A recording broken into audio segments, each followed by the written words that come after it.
Welcome to Hold This Mic with me, Josh Kirsch-Burchard, and Akil Vicks. You're about to hear the first episode in the series, which was already in progress, recorded in Southwest Philadelphia on July 12th, 2017.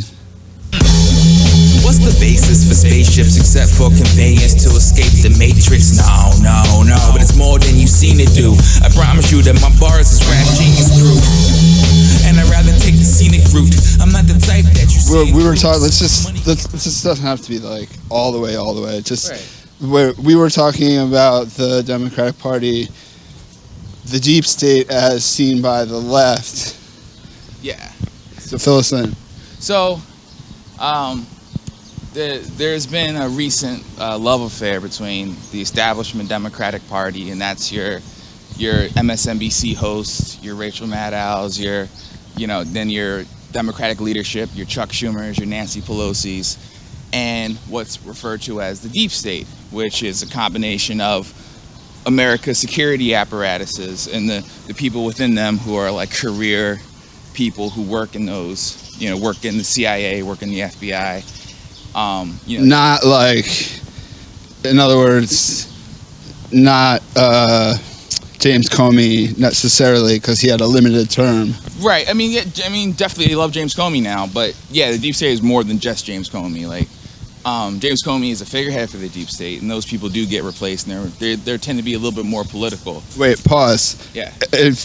Are you afraid when you say deep state that you're gonna get like at least a really, really nasty look from some liberal who is going to assume automatically that you're like a Breitbart guy all of a sudden because you're talking about the deep state? I mean, yeah, sure. They could look at me funny, but I mean, like, reality is reality, and if it's going to count against Republicans and conservatives, it should also count against self-proclaimed, Democrats and liberals and the left that just doesn't want to talk about certain things, and so we have to talk about Russia all the time. When has the FBI ever been a friend to the Democratic Party? That's what I keep coming back to. This is the FBI that spied on MLK, that routinely runs anti propaganda ops against liberal causes, that Greenpeace is a terrorist organization on a level of Al-Qaeda in some people's minds, according to the FBI, according to these people in the deep state. And now we're sitting here like, oh yeah, these guys are completely trustworthy because they're against Trump. Right. And all I'm saying is we can do both things, right? We can look at every different piece of information. Oh, there's plenty of spots. Wait, hold on. We're now in a coffee shop. We're just gonna look around, maybe order something. Yeah, we'll be back at this commercial break.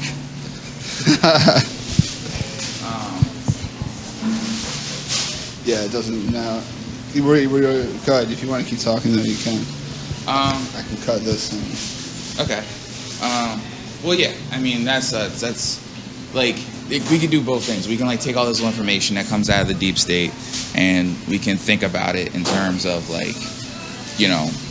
how deep is Trump's Russian connection? Is it was it criminal? Do we have to worry about it? But at the same time, we can also calm down, take a step back, and look at all the other things that Trump is actually doing right now that is hurting people and gonna kick off 22 million people from healthcare and all that other bad stuff. Right. Well, most of the Democrats I know have not taken their eye off that ball by any stretch. But it seems like those conversations don't seem to get through the media. Every night it seems that Rachel Maddow devotes 20 minutes to a Russia-related story, even if it's not that even if it's not that serious. Right. But I mean, that's because in part for instance, the last Russia story was that Donald Trump Jr. Literally accepted an offer from someone deep in the Kremlin to get information on Hillary, and in the process was offered information, was told that that this person was involved with the Russian government in being on Donald Trump's side and trying to bring down the Hillary campaign. And so, which is treason. Right. Well, and that's it's close to treason. That's major. Treason is hard. Treason is hard work. So I'm glad you brought that up, because that's why I brought up earlier the Intercept and Rachel Maddow, because basically I used to love Rachel Maddow and I love the Intercept. This whole story is making the both outlets unreasonable and kind of like asshole-ish. So I just wanted to like point that out. So hold on one minute. I'm just gonna I'm gonna request it. Still wrong? Yeah, no, that's great. Yeah.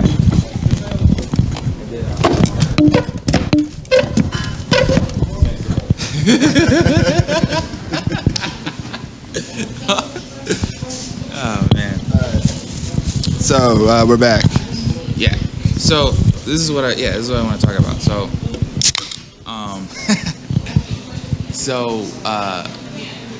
so Rachel Maddow came there. It wasn't last night. It was the night before last. Or no, it might have been earlier in the week. A recent show, put it like that. She spends 20 minutes talking about how she received a fake document from someone who took this NSA document, doctored it to have all these salacious details about Trump, and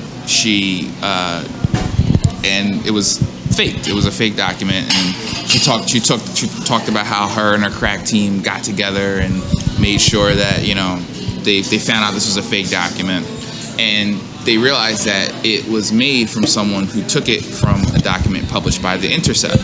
This is a document that basically confirmed that Russia was trying to interfere in the elections. That was a real document. Someone took that document and edited it to make it look like it was definite proof that Trump was going at, seeking help from the Russians to win the election. She then went on to say that the metadata from the document made it seem as though whoever edited it had the document before the Intercept published it, kind of implying that someone connected with the NSA was trying to feed fake information to the media to try to trip them up. A la the Russian government trying to feed fake information. Yeah, and then who knows who it could have been. You might even have read it the way that maybe the Intercept did it themselves to try to trip up other outlets or whatever, right? So the internet. Do you remember what night this was aired or what? I want to say it was either Monday or the last show of the week before. I can go back and find out exactly which one it was. So Monday, July 10th, 2017. Yeah, because I imagine the last yesterday's show was probably all about Donald Trump Jr. and the whole thing with that. But so she spends all this time on it. So naturally, the Intercept responds, and they look at it, and they're like, no, the metadata shows that this document was taken the same time that we posted it. No one had it before we posted it.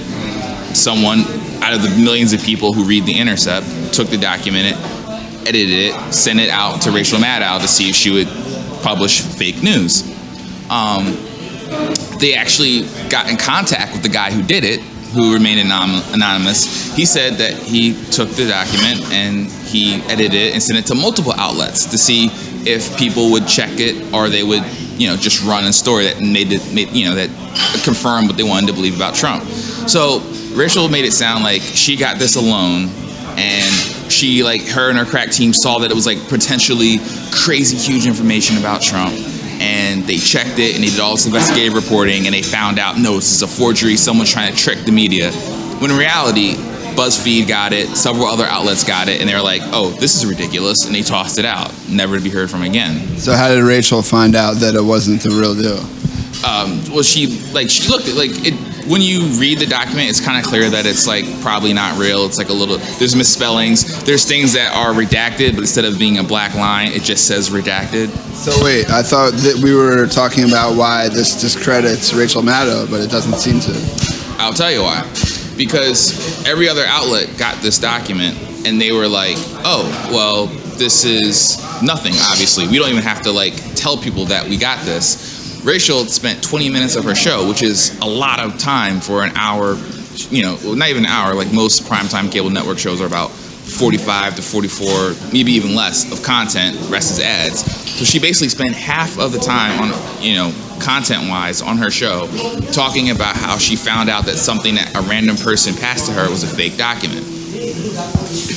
And she's making it seem as if, there's this nefarious plot to try to trick Rachel Maddow, when in reality it was one guy who was just trying to prank a bunch of people and see who would run with the story that confirmed their bias. Now, The Intercept took offense to this because, part of what she was implicating was that maybe The Intercept did it themselves as some type of, I don't know why they would do that.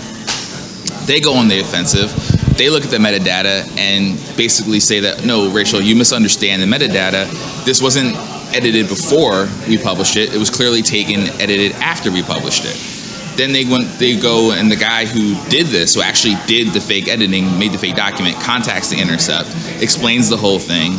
They had their reasons for believing him, mainly because he knows information that wasn't made public. So they wait, just to clarify, The Intercept accepted it as valid information. No. They had the real document, and whoever made this fake took the real document that The Intercept published and then doctored that. Okay. So Rachel was implying that someone else had the real document before The Intercept and doctored it before The Intercept published it. When in reality, no, what seemed to have actually happened, that someone took a real document, edited it, and tried to make it look as if Trump was confirmed to have been blatantly colluding with Russia. So The Intercept, Glenn Greenwald writes an article disproving what Rachel said. He contacts Rachel, gets a comment. According to him, Rachel is defiant and saying that no, she never tried to insinuate that people had the document before The Intercept, blah, blah, blah, blah, blah.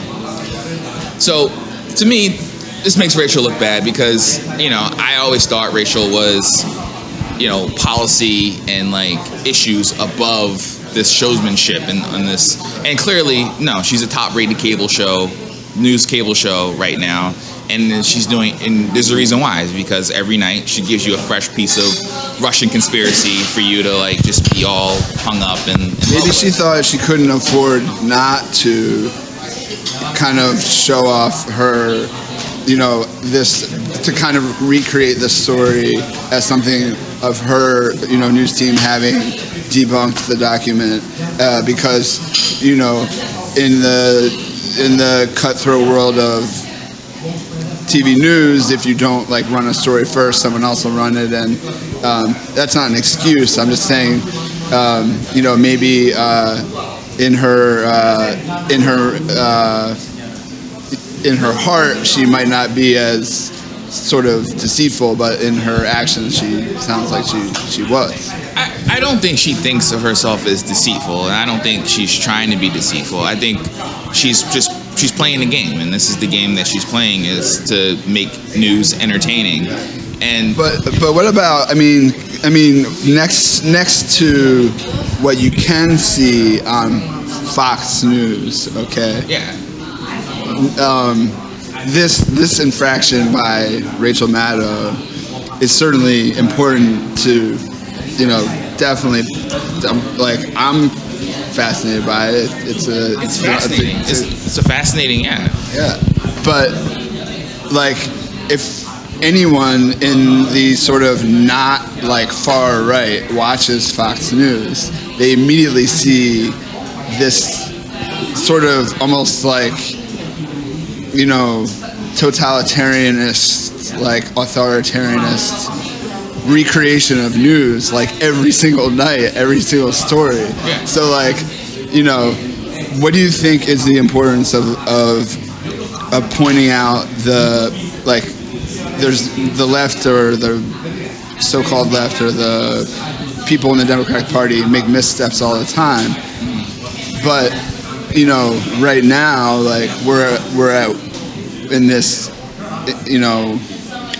how do you engage with these debates when the story is so severe from the White House down all the way through Congress, with Republicans trying to pass these absolutely insane legislation and and Fox News running all these absolutely insane stories. I mean, so I'm so glad you asked that question, because if you're in a war and the other side, the other opposing army, is just demolishing you, and your side has the wrong strategy, and that's why you're getting demolished, you don't go to the side that's demolishing you and say, hey, can you stop demolishing us? Because we're not going to change our strategy. We're just going to keep doing the same thing, but we really would like you to stop doing what you're doing.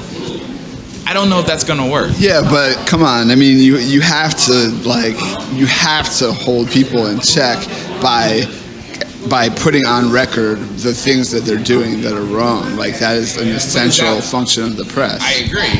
But is that what we're doing with the Russia story? Yes. I don't know if we are, because right now, what we know is that Trump has a hell of a lot of uncomfortable ties to Russia. We know that people in his campaign more than likely worked with people that may have been connected to the Kremlin, may have not been connected to the Kremlin, but they definitely worked with people in Russia to disseminate harmful information about Hillary Clinton. We know the Russians hacked the DNC server. What we don't know is that there's enough hard, clear evidence to say, Trump, you committed treason, and you need to be impeached about it. Because remember, impeachment is a political process.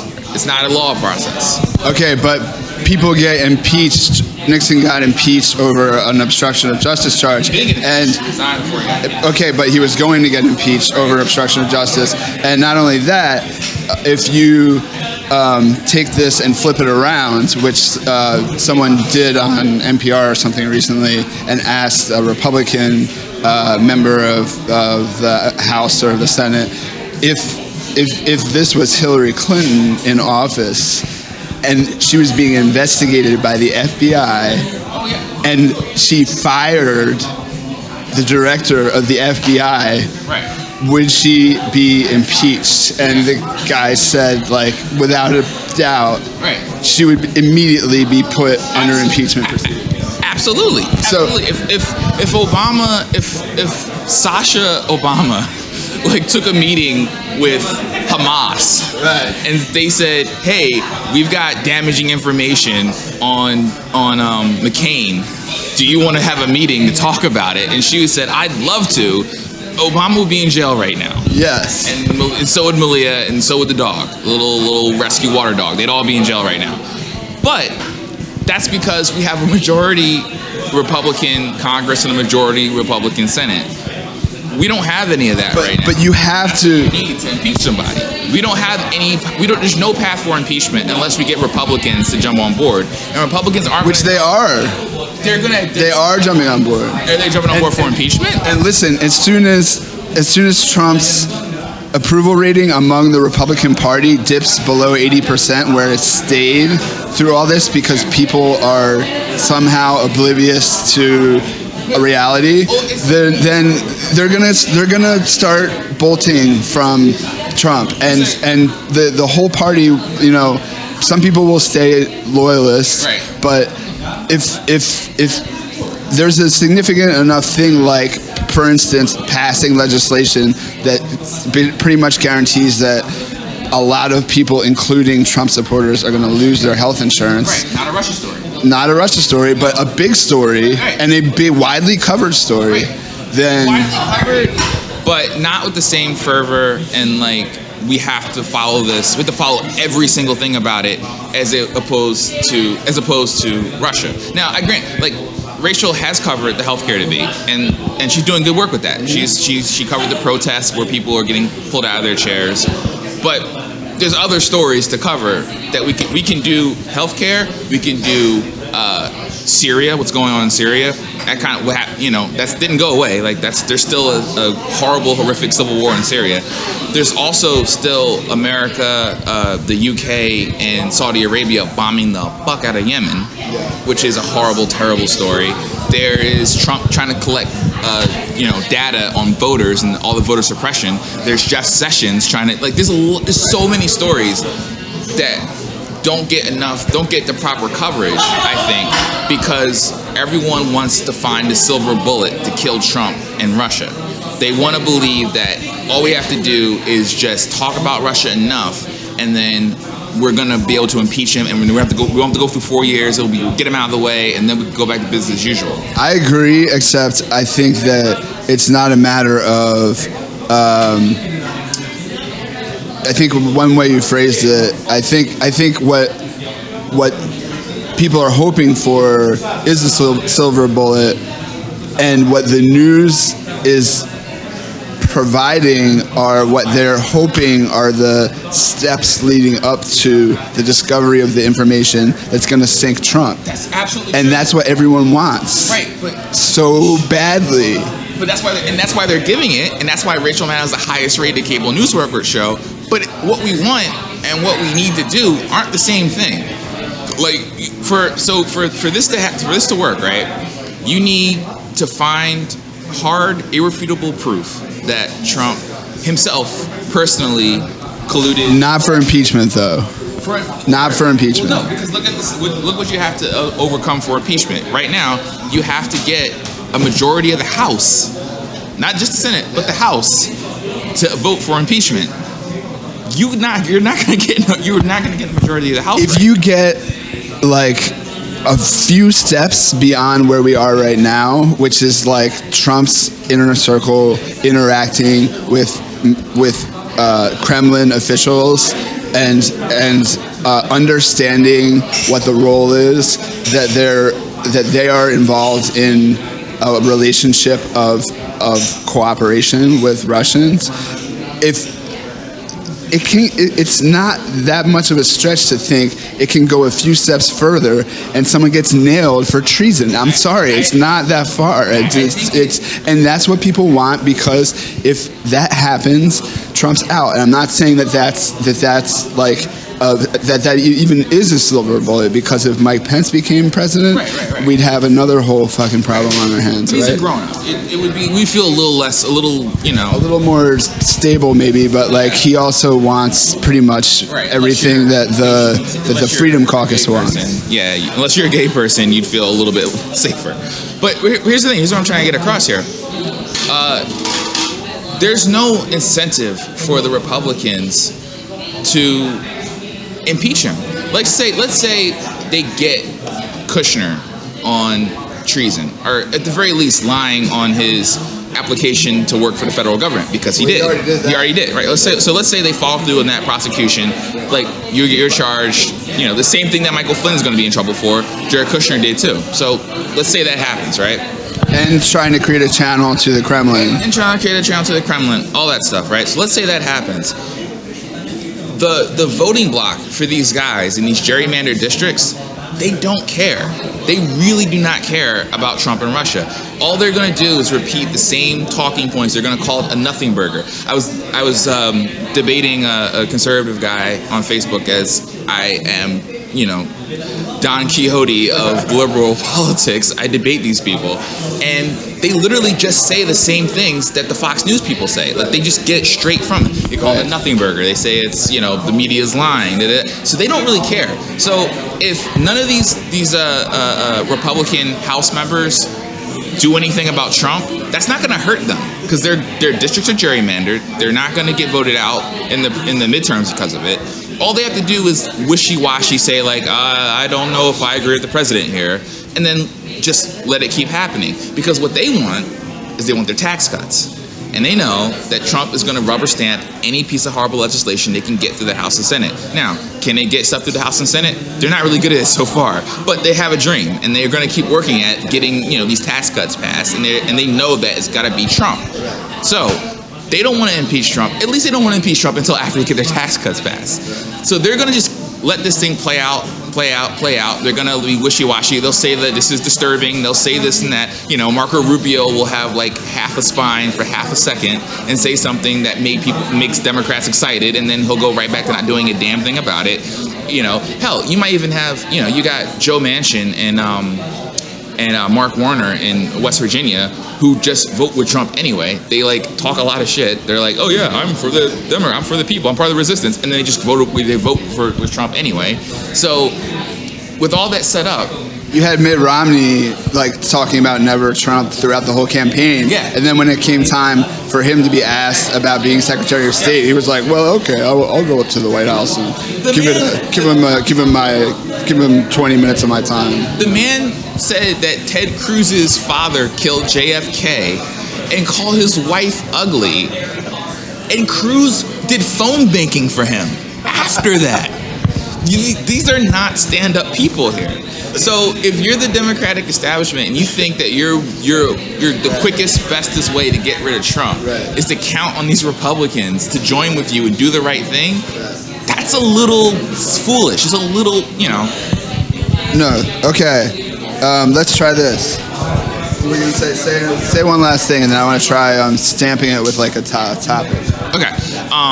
So just to wrap it all up, my main point is that there's a better way. If you want to take back the country from this Republican morass that we're in, the best way to do it is to go to these people who are tired. The reason why they voted for Trump is because they don't trust anybody, and Trump is a reality TV star, and he says some of the racist things he likes, and they say some of the sexist things they like to hear, and he promised to upend stuff. If you go to those people and say, hey, we're the Democrats, and we are going to help you. We're not just going to tell you that the people you vote for are assholes. We're going to help you by ways that you might not think it works, but here, let me show you how it works. They don't want to do that, because the Democratic establishment doesn't want to do that. The people that run MSNBC don't want Rachel Maddow to do that, because if you do that, the donors that pay all of these people are going to get upset. And that's because they'll lose on the tax cuts. They'll lose on the tax cuts. They'll lose on regulation. They'll lose on the Consumer Financial Protection Bureau. They'll lose. Yeah, but guess what? They lost on NAFTA and the Trans-Pacific Partnership. Yeah, and they're not happy about it, and so and that's part of the reason why they didn't want Trump in the first place, because they knew that Trump would do some random things they didn't like. Right. But now they have Trump. But MSNBC, I don't know if they have so many donors. They're a commercial organization, and they're fed by advertising dollars.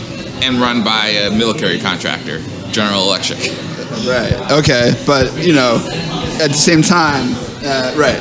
So there's a problem with the money involved in how we get information and the amount of money involved in politics, obviously, and the whole sort of general group sex between all of that is just kind of obscene. All right, I'm gonna try.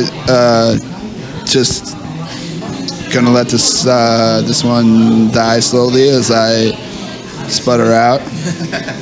Thanks, Akil Vix. Hey, no problem. Thanks for having me. I'm Josh Kurtz Burchard. See you later. All right, now. No, this is just hallucination. You basically escaping from hallucination. Making do with fake is just a new vacation. So it seems so concerned with the scene. I prefer a lucid dream on. Dream of nights like these. Dream of taking flight. Dream of heights like these. Dreams is fucking nice. Get right like me, I'ma be alright. Man, I do this nightly.